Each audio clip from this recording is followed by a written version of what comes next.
Dito naman sa part 3 na ito, ang ituturo ko sa iyo dito ay kung paano basahin ang letra kapag meron kang makitang ganyan. Halimbawa, yung ganyan. O di kaya ay ganyan. O di kaya ay yung ganyan. Or yung ganyan. Or yung ganyan. Yung double. At saka yung vowel din na ganyan kapag double. Mapasa taas man yan or sa baba. Ganon din kapag double na ganyan. Yan ang ituturo ko sa iyo dito sa part 3. Ito. Alif. Sa Quran, lagi magkasama ang alif at saka hamzah. Ito ay i pa rin kung basahin. Ito ay basahin mo ito ng, ito ay nun. Ito ay basahin mo ito ng ina. Kapag meron ka nang makitang ganyan, ay sabihin mo na inna. Parang may stambe ka ng saglit dito sa nun. Kahit anong letra, basta may ganyan. Kaya inna. Inna. Inna. Dahil sa ganyan. Next, halimbawa ito ay ra. Ba. Kaf. Ito ay ra, ganyan. Ito ay ba na ganyan, kaya rabo. Itong kaf, letter K. Lagyan ko ng ganyan, kaya ka, kaya rabuka. Rabuka. Kapag meron ka nang makitang ganyan, ay sabihin mo na rabuka. Rabuka. At ganyan talaga ang original. Meron ganyan. Yan. Tandaan mo ha kung paano basahin may mga ganyan. Yan. Rabuka. Rabuka. Yan. Tandaan mo ha. Next, ito pa. Ito. Ito ay sin. Kaf at saka ra. Itong sin, letter S, lagyan ko ng ganyan sa. Itong kaf, yan yung kaf pala na ganyan. Kapag sa pinakatay na lagi makita na ganyan yan style niya. Ito ay kaf, lagyan ko ng ganyan. Ito ay sakar. Halimbawa, sakar. Gawin natin na ganyan ang bawi ng ra na yan. Sakar. Sakar. Kapag meron kang makitang ganyan, ay sabihin mo na sakar. Sakar. Sakar. Parang nagiging double ang letra nito. Halimbawa, ito ay kaf. Ito ay kulo. Kapag meron ng ganyan, ay sabihin mo na kulo. Kulo. Kapag ganyan naman ay la. Kulla. Kulla.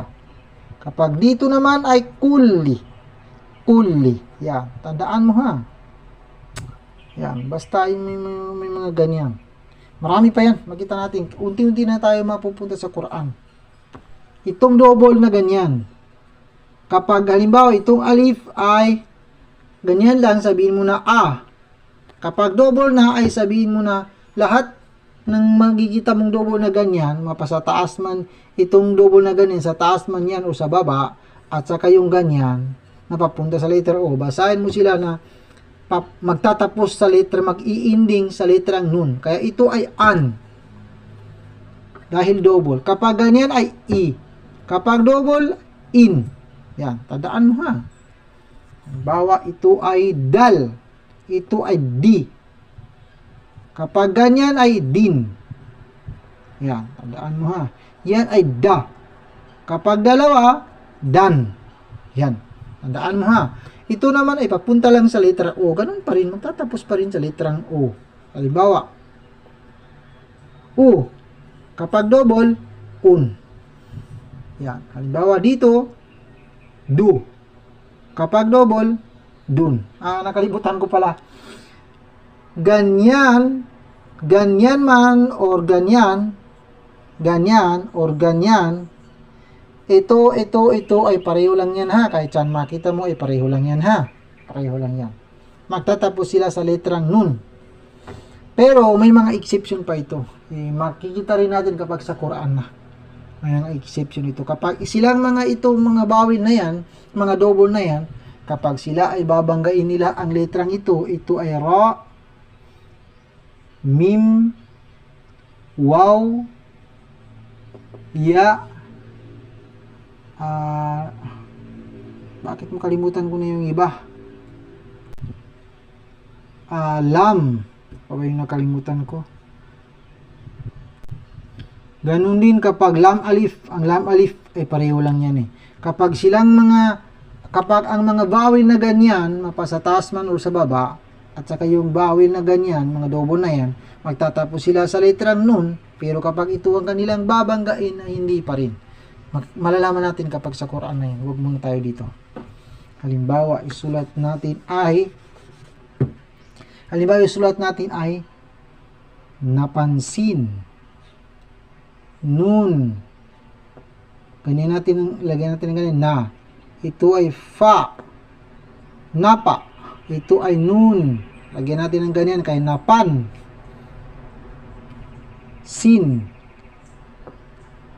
Itong sin, dito sa baba, itong nun, ganyan, kaya napansin. Napansin. Pwede natin gawin double yan, alisin na natin itong nun. Pwede gawin natin ganyan. Halimbawa, nun, fa, sin, at saka nun. Ito ay nun. Itong fa, gawin ko lang dalawa para mabasa natin na magtatapos sa letrang nun. Kaya, pan, napan. Itong sin, lagyan ko ng ganyan. Napansin. Yan. Napansin.